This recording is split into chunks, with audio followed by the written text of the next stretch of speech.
La città si tinge di rosa. Sarà questo il colore simbolo che da oggi identificherà la campagna Nastro Rosa per la prevenzione del tumore al seno, avviata e promossa dalla LILT in collaborazione con la Confcommercio di Treviso, in programma nel centro trevigiano e nell'intera provincia fino a fine mese. La campagna intende ricordare a tutte le donne l'importanza della diagnosi precoce per la prevenzione del tumore al seno e sensibilizzare la popolazione sulla necessità di adottare stili di vita sani, improntati ad un'alimentazione corretta e di una adeguata attività fisica. I commercianti sono sempre in prima linea per quello che riguarda qualsiasi iniziativa che possa essere, diciamo così, sociale, e quindi tutti gli aderenti a questa iniziativa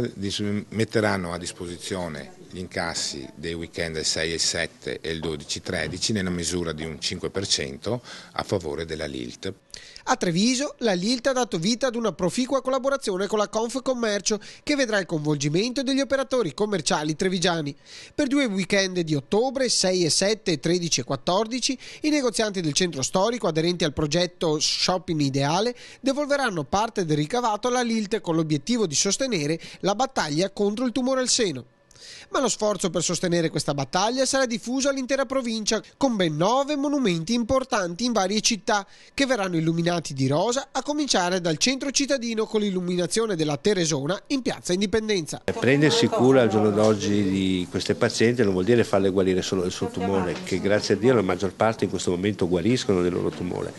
ma di riuscire a, dopo un'esperienza del genere, aiutarle a sentirsi nuovamente delle donne sane, quindi ripossessarsi della loro vita e poter ricominciare a fare le mamme, le mogli.